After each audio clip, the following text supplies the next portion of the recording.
ایک ہے نماز ہم پڑھ لیتے ہیں، آپ نے سارا پڑھ لیا، سارا تعدیل ارکان بھی کر لی، لیکن اگر آپ کا اللہ کے ساتھ ڈائریکٹ کمیونین اور ڈائریکٹ کمیونیکیشن قائم نہیں ہوا تو نماز، جس کو کہ کہا گیا کہ الصلاۃ معراج المومنین، جو قرب حضور کو حاصل ہوا معراج میں، وہ ایک بندہ مومن دنیا میں رہتے ہوئے حاصل کر سکتا ہے نماز میں، اگر اس کی روح جو ہے واقعتاً ہم کا نام ہو رہی ہو، الحمدللہ رب العالمین الرحمن الرحیم مالک یوم الدین اہدنا الصراط المستقیم ایاک نعبد و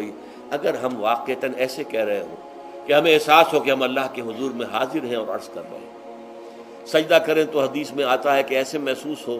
کہ گویا کہ میں نے اپنا سر اللہ کے قدموں میں رکھ دیا ہے، یہ ہے نماز۔ اب جو گفتگو ہو رہی ہے یہ ہم کلامی ہے، الصلاۃ معراج المومنین، اہل ایمان کے حق میں یہ نماز جو ہے یہ معراج کے درجے میں، لیکن یہ نماز کیسے نصیب ہوگی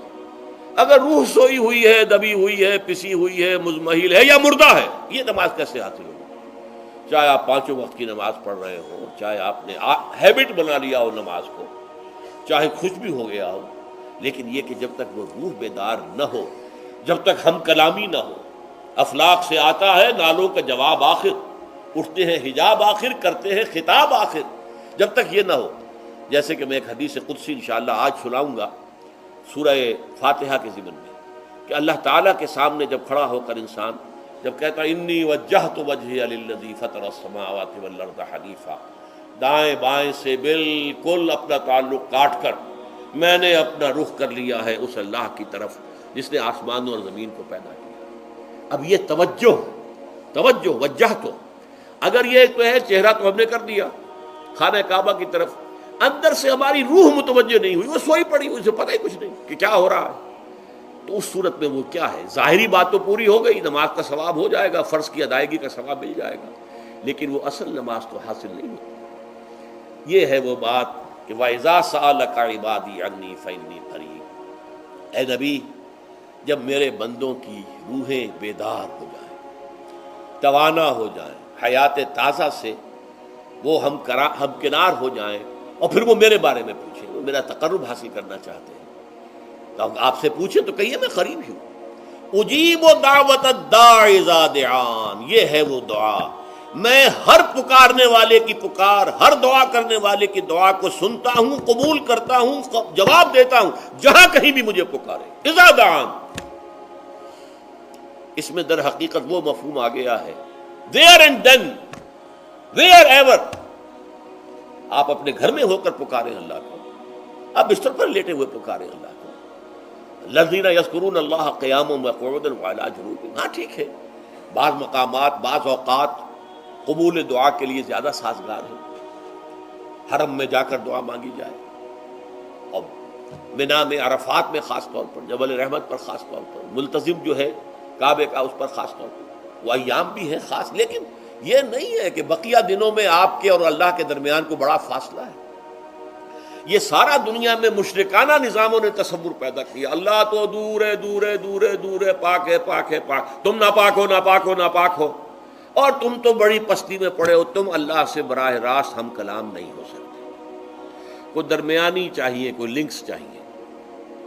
کوئی پجاری ہوگا، کوئی پروہت ہوگا، کوئی پنڈت ہوگا، کوئی پیر ہوگا، کوئی پادری ہوگا، کوئی پوپ ہوگا، اس کے ذریعے سے تم اللہ سے ہم کلام ہو، خود نہیں۔ اور جب ذریعے بیچ میں آ گئے تو ان کی مٹھی گرم کرو، ان کی چاپلوسی کرو، ان کو بھی جو ہے چادریں چڑھاؤ، ان کو نذرانے پیش کرو، یہ ہے بدترین ایکسپلائٹیشن جو مذہب کے ذریعے سے نوع انسانی کی ہوئی ہے۔ یہ دو ایکسپلائٹیشن دنیا میں ہوئی ہے تاریخ انسانی میں، ایک بادشاہوں کی طرف سے خراج دو ہمیں، محنت تم کرو گے کھیت میں، آدھا حصہ ہمارے پاس آئے گا، ہم عیش کریں گے، ہم سٹینڈنگ آرمیز رکھیں گے تاکہ ذرا تم بغاوت کرو تو تمہارا سر کچل دیا جائے۔ یہ ایکسپلائٹیشن بدترین، مانگنے والا گدھا ہے، صدقہ مانگے یا خراج۔ دوسری طرف ہم بادشاہ ہیں، ہم چندر بنسی سورج بنسی خاندان ہیں، ہم راجپوت ہیں، حکومت کرنا ہمارا حق ہے، اور یہ پنڈت پروہت جو ہے وہ بھی کہیں گے کہ ٹھیک ہے نصف لی و نصف لک وہذا قوم جاہلون، یہ عوام جو ہے ان کا خون چوسو،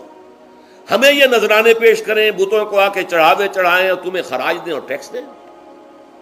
دے are to be exploited, exploit ہو رہا۔ اسلام نے آ کر دونوں کا خاتمہ کیا، کوئی ملوکیت نہیں۔